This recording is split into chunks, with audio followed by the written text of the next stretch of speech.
Hello students. आज मैं आपको लिप्स के बारे में बता रहा हूँ।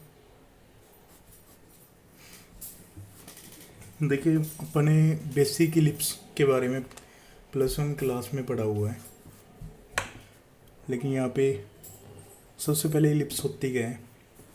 अगर आप एक लाइन को फिक्स कर दें और एक पॉइंट को फिक्स कर दें, इसके रिस्पेक्ट में जो मूविंग पॉइंट है, ये fix point two fix line से जो डिस्टेंस का रेशो है वो <1 आए।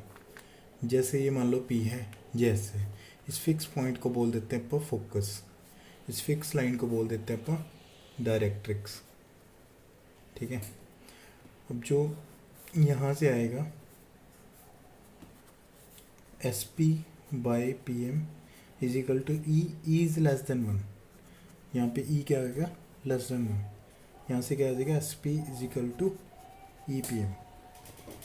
हाँ जी, ये तो आगे बेटा इसकी मतलब जर्नल इक्वेशन। जैसे कि मान लो यहाँ पे ये लाइन दी हुई है AX + BY + C = 0। Directrix means fix line, fix point दिए हुए अल्फ़ा बीटा। जो मूविंग पॉइंट है वो वेरिएबल पॉइंट होगा, वो मान लिया XY। ठीक है, वही लगा दो।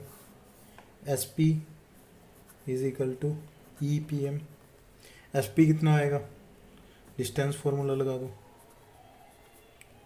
SP कितना आएगा, x - α² + y - β², इसका रूट। और PM कितना है, AX + BY + C mod √A² + B²। इन दोनों की स्क्वायरिंग ऑन बोथ साइड करके आप लोग इसकी रिक्वायर्ड इक्वेशन बना सकते हो, जो x² y² में आएगी। ठीक है। इसके बाद बेटा कौन सी आ जाती है, स्टैंडर्ड इक्वेशन। अब इसकी स्टैंडर्ड इक्वेशन दो टाइप की होती हैं। सबसे पहले मैं लिप्स बनाऊंगा। स्टैंडर्ड इक्वेशन होती क्या है, जिस पे आप स्टैंडर्ड रिजल्ट यूज़ करते हैं। जैसे कि ये लिप्स है, इसका सेंटर ओरिजिन पे है, ये A पॉइंट मान लो, ये A है, ये A है, ये A', B B', ये B है, ये भी B है। इसको बेटा A को मेजर एक्सिस बोल देते हैं, B को माइनर एक्सिस बोल देते हैं। यहाँ पे A क्या आ गया, लेंथ ऑफ मेजर एक्सिस कितनी है, 2a। B कितना आ गया, लेंथ ऑफ माइनर एक्सिस कितना आ गया, 2b। अब यहाँ से इसकी स्टैंडर्ड इक्वेशन क्या है, x² / a² + y² / b² is equal to 1। यहाँ पे b² किसके इक्वल है, a² × 1 - e²। हाँ जी। आगे इसमें देखो, जो ये इक्वेशन है x² / a² + y² / b² is equal to 1, इसमें a b से ग्रेटर होता है। यहाँ पे जब भी इक्वेशन दी होगी a b से ग्रेटर होगा तो ये वाली लिप्स बनेगी, जिसकी मेजर एक्सिस x एक्सिस पे होगी। अब नेक्स्ट क्या है, इसके बाद एक सेकेंड इक्वेशन बनती है। अब इसमें अगर और बात करें, इसके फोकस होते हैं, जैसे S कितना होता है, AE0 और S', दो फोकस बनते हैं, A - AE0, और ये डायरेक्ट्रिक्स बनती है x is equal to -a/e। यहाँ पे दूसरी direct x is equal to +a/e।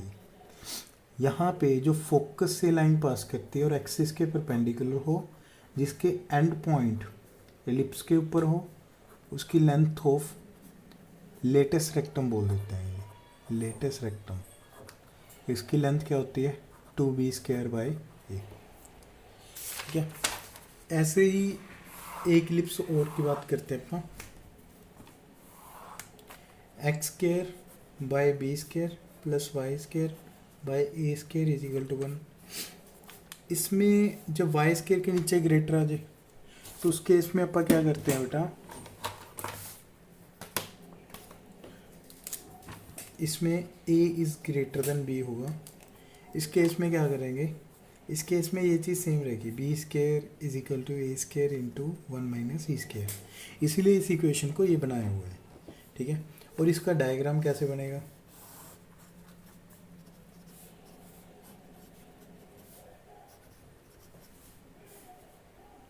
ये इसकी मेजर एक्सिस यहाँ पे बनेगी। ठीक है, ये ए होएगा, ये ए होएगा, ये ए डैश बन गया, ये बी डैश बन गया, ये बी होएगा, ये बी होएगा, ये कितना आएगा फोकस, एस क्या आएगा 0 ए, मतलब वाई कोऑर्डिनेट में कन्वर्ट हो जाएंगे 0 माइनस ए, ये डायरेक्ट्रिक्स होएगा, x is y is equal to a y, यहाँ पे y is equal to minus a Y.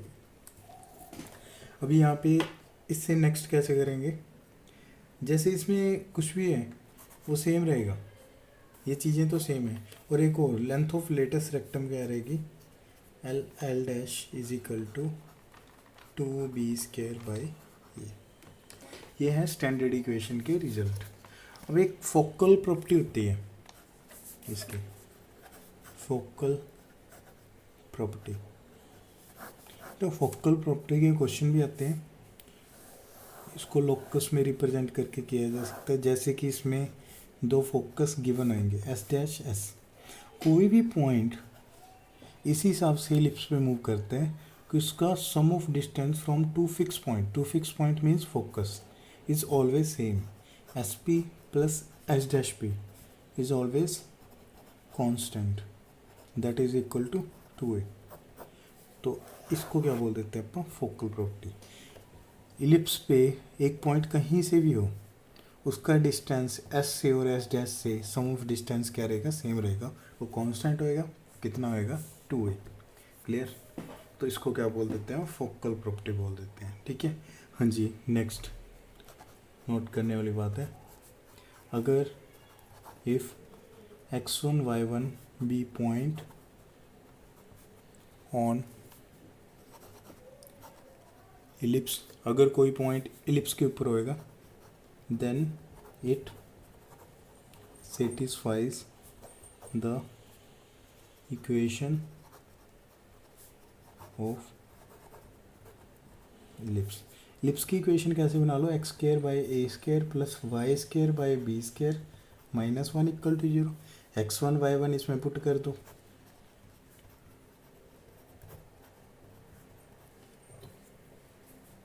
ये इक्वल टू 0 होगी। If x1 y1 be point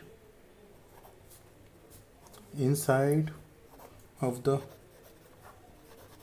ellipse, तो भी इसमें पुट करोगे x1 square by a square plus y1 square by b square minus 1 which is less than 0, अगर inside होएगा।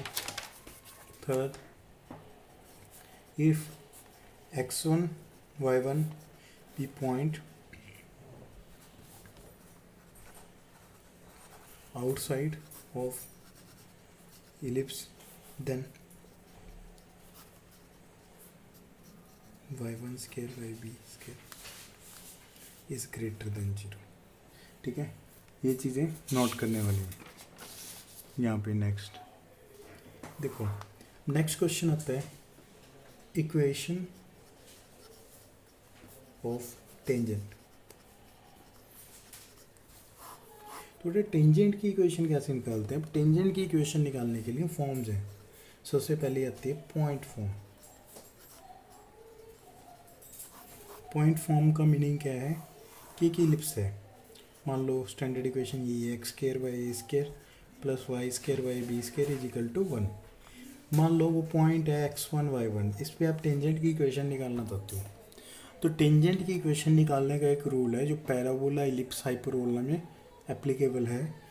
अगर x square है, एक्स स्क्वायर को कन्वर्ट कर दो x1 में, वाई स्क्वायर को कन्वर्ट कर दो y1 में, x को कन्वर्ट कर सकते हो x plus x1 by 2, y को कन्वर्ट कर सकते हो y प्लस y1 बाई 2। ठीक है। तो यहाँ पे जो एक्स केयर है x1 y1 पॉइंट पे, एक एक्स तो वेरिएबल वही रहेगा, x1 गिवन रहेगा upon a square plus y1 by b square is equal to 1। ठीक है, this one is equation of tangent in point form. Now next क्या है, स्लोप फॉर्म। स्लोप फॉर्म में कुछ ऐसे होएगा कि मान लो आपको दिया हुआ है find the equation of tangent to ellipse whose slope is m। तो बेटा एक इक्वेशन निकालनी है जिसका सिर्फ स्लोप दिया हुआ है y is equal to m x plus c, और इलिप्स की इक्वेशन भी गिवन होगी x square by a square plus y square by b square is equal to 1। इसका सिर्फ स्लोप दिया होगा। अपन स्लोप इंटरसेप्ट फॉर्म से y is equal to m x plus c लगा लेंगे, नहीं तो अपन ये काम भी कर सकते थे a x plus b y plus c equal to 0, ये भी स्ट्रेट लाइन की इक्वेशन होती है। लेकिन इसमें एक एम फिल हो जाएगा क्योंकि वो गिवन रहेगा, एक सी की वैल्यू रह जाएगी। अब इस सी की वैल्यू कैसे निकालेंगे बेटा, यहाँ पे टेंजेंट और कर्व का जो कॉमन पॉइंट होता है वो क्या होता है, पॉइंट ऑफ कॉन्टैक्ट, उनको अपनी तरफ से मान लो x1 y1। अभी इसमें देखो इसके ऊपर टेंजेंट की इक्वेशन क्या आएगी, इस पॉइंट के ऊपर x1 upon a square plus y1 upon b square is equal to 1।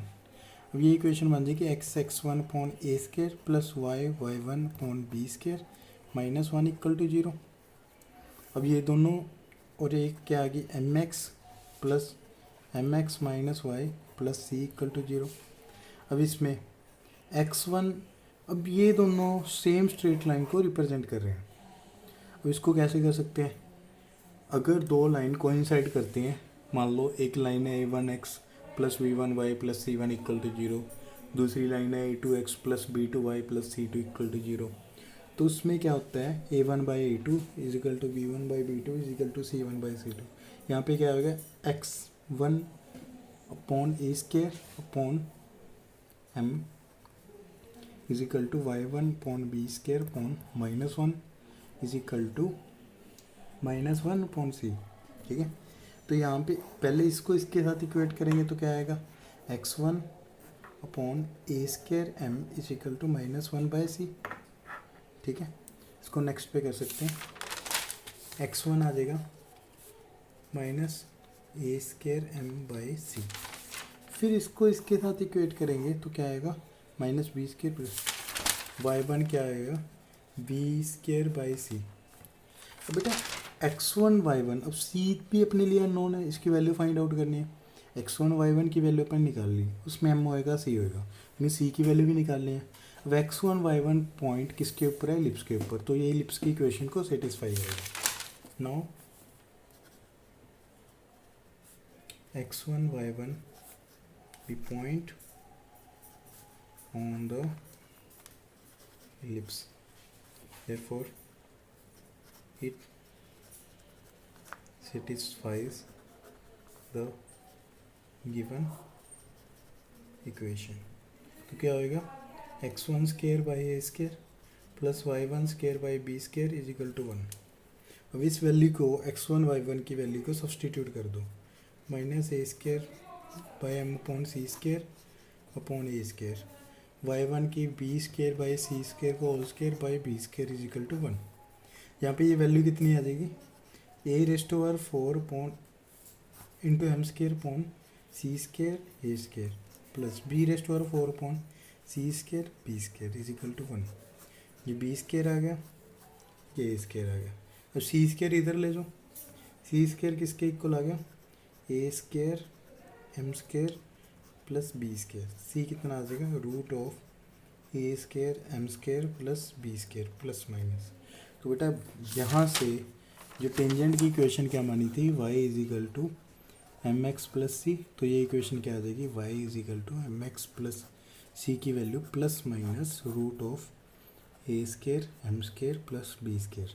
इसको डायरेक्टली भी आप नोट कर सकते हो, अगर टेंजेंट का स्लोप m हो तो ये शॉर्टकट बन गया ये ए बी इलिप्स वाले हैं, ये एम स्लोप जो टेंजेंट का गिवन है, डायरेक्टली दो टेंजेंट पॉसिबल होंगे, एक प्लस में एक और एक माइनस में। यहाँ पे नेक्स्ट क्या है, अब ये किसकी इक्वेशन आ गई, टेंजेंट की। और पॉइंट ऑफ कॉन्टैक्ट क्या आए थे बेटा, x1 is equal to minus A square M upon C था, सी की जगह लिख दो A square M square plus B square का रूट प्लस माइनस। और y1 की वैल्यू कितनी आ गई, B square upon plus minus ए square M square plus B square. ठीक है, नेक्स्ट क्या है, इक्वेशन ऑफ नॉर्मल।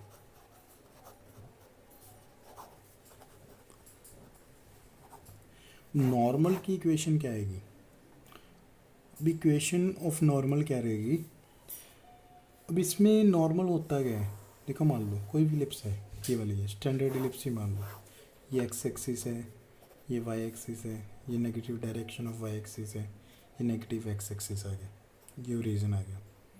अब इसमें क्या करेंगे, अब देखिए एक मान लो यहाँ पे कोई भी पॉइंट पे टेंजेंट है, मान लो ये पॉइंट x1 y1 ये पी पॉइंट है।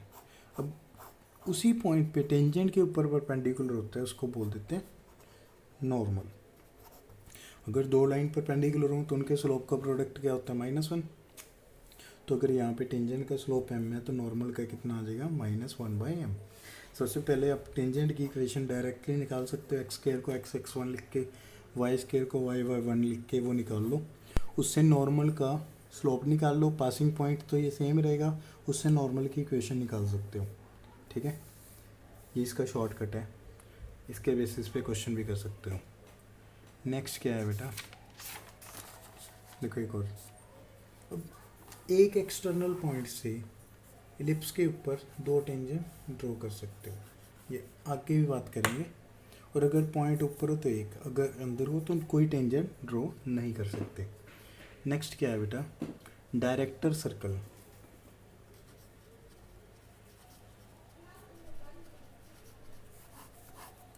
डायरेक्टर सर्कल क्या होता है, थोड़ा ध्यान से सुनना। अभी मान लो ये इलिप्स है, एक पॉइंट से पेयर ऑफ टेंजेंट ड्रॉ कर दिए, वो परपेंडिकुलर है। पेयर ऑफ टेंजेंट जो परपेंडिकुलर हैं उनके पॉइंट ऑफ इंटरसेक्शन का जो लोकस है उसको क्या बोल देते हैं, डायरेक्टर सर्कल। तो क्या आ जाएगा, director circle is the locus of moving point moves in such a way that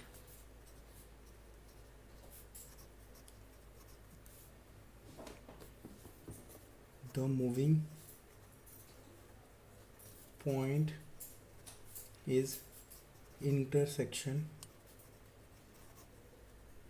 of perpendicular tangents।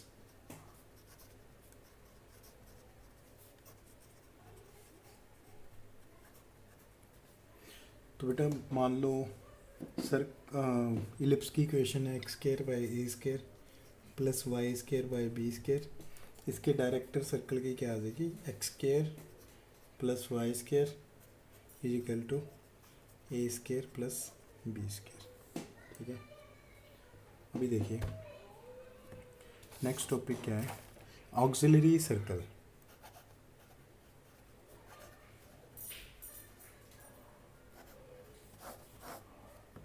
अब ऑक्सिलरी सर्कल क्या होता है, व्हाट इज ऑक्सिलरी सर्कल। देखो अब ये एक्स एक्सिस है, नेगेटिव एक्सिस है, ये वाई एक्सिस है, ये नेगेटिव वाई एक्सिस है। अब एक इलिप्स है, इलिप्स की मेजर एक्सिस को डायमीटर मान के जो सर्कल ड्रॉ करते हैं वो कौन सा सर्कल होता है, ऑक्सिलरी सर्कल। अब इसका बेटा ये इक्वेशन है x square by a square plus y square by b square is equal to 1, this one is equation of ellipse. अब ये इसकी मेजर एक्सिस होगी, इसका रेडियस ये हो गया पूरे सर्कल का, तो सर्कल का सेंटर कॉन्सेंट्रिक है किसके साथ, इलिप्स के साथ, जो इलिप्स का सेंटर होएगा वही इस सर्कल का सेंटर है। तो इसकी इक्वेशन क्या आ गई, एक्स माइनस 0 का square plus y minus zero का square is equal to a का स्केयर। क्या आ जाएगा, x square plus y square is equal to a square. ये किसकी इक्वेशन आ गई, ऑक्सिलरी सर्कल की इक्वेशन आ गई। अब देखो, अगर मैं पैरामेट्रिक इक्वेशन निकालना चाहता हूँ,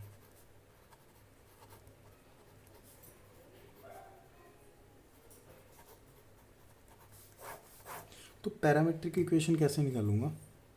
देखो, इसी सर्कल के ऊपर मान लो इस पॉइंट की पैरामेट्रिक इक्वेशन निकालनी है, तो मैं क्या करूँगा, परपेंडिकुलर ड्रॉ कर लिया और इसको ऊपर एक्सटेंड कर दिया और ये मिला दिया, ये कितना आ गया ए। अब ये जो एंगल बनेगा ना, ये फाई इस पॉइंट का, इस पॉइंट का क्या बनेगा, इसेंट्रिक एंगल। कैसे ड्रॉ करते हैं, ये लिप्स के ऊपर कोई भी पॉइंट है, इससे एक्सिस के ऊपर परपेंडिकुलर ड्रॉ कर दो, फिर उसको ऊपर तक प्रोड्यूस कर दो, जिस पॉइंट पे इंटरसेक्ट करेगा उसको सेंटर के साथ मिला दो। ये तो रेडियस होएगा, सर्कल का रेडियस ये है, हर जगह पे सेम होता है। इस एंगल को मान लो ये फाई है, ये कौन सा एंगल होएगा, इसेंट्रिक एंगल। अब इससे यहाँ पे ये क्या आएगा, ए कोस फाई, ये क्या आएगा, ए साइन फाई। अब देखो, ये एक्स है, यहाँ पे ये ए कॉस फाई आ गया और ये पॉइंट आ गया ए साइन फाई, क्योंकि ये एक्स एक्सिस है, ये रीजन है, ये एक्स हो गया, ये वाई हो गया। एज इट इज यहाँ पे एक्स तो सेम ही रहेगा, तो ये पॉइंट क्या हो गया, ए कॉस फाई। वाई की वैल्यू निकाल लेते हैं। देखो, एक्स क्या आ गया, ए कॉस फाई, वाई की वैल्यू, लिप्स की इक्वेशन ये है, इसमें पुट कर दो, एक्स ए कोस फाई का square upon a square plus y square by b square is equal to 1। A square से यहाँ से ए स्केयर कैंसिल हो जाएगा, ये कोस स्केयर फाई उधर जाके y square by b square is equal to 1 minus cos square phi, y square by b square sine square phi, y square is equal to b square sine square phi, y is equal to b sine phi. तो parametric equation finally क्या बन गई, x is equal to a cos phi, y is equal to b sine phi.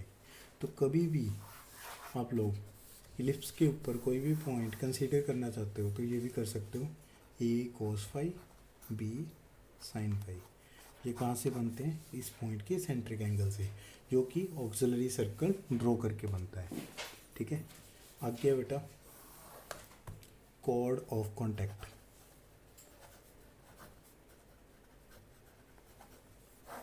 Cord of contact क्या होती है, एक circle है, external point पे पेयर ऑफ टेंजेंट ड्रॉ कर दो, जो उन पॉइंट ऑफ कॉन्टैक्ट को मिला के जो कॉर्ड बनेगी वो क्या होती है, कॉर्ड ऑफ कॉन्टैक्ट।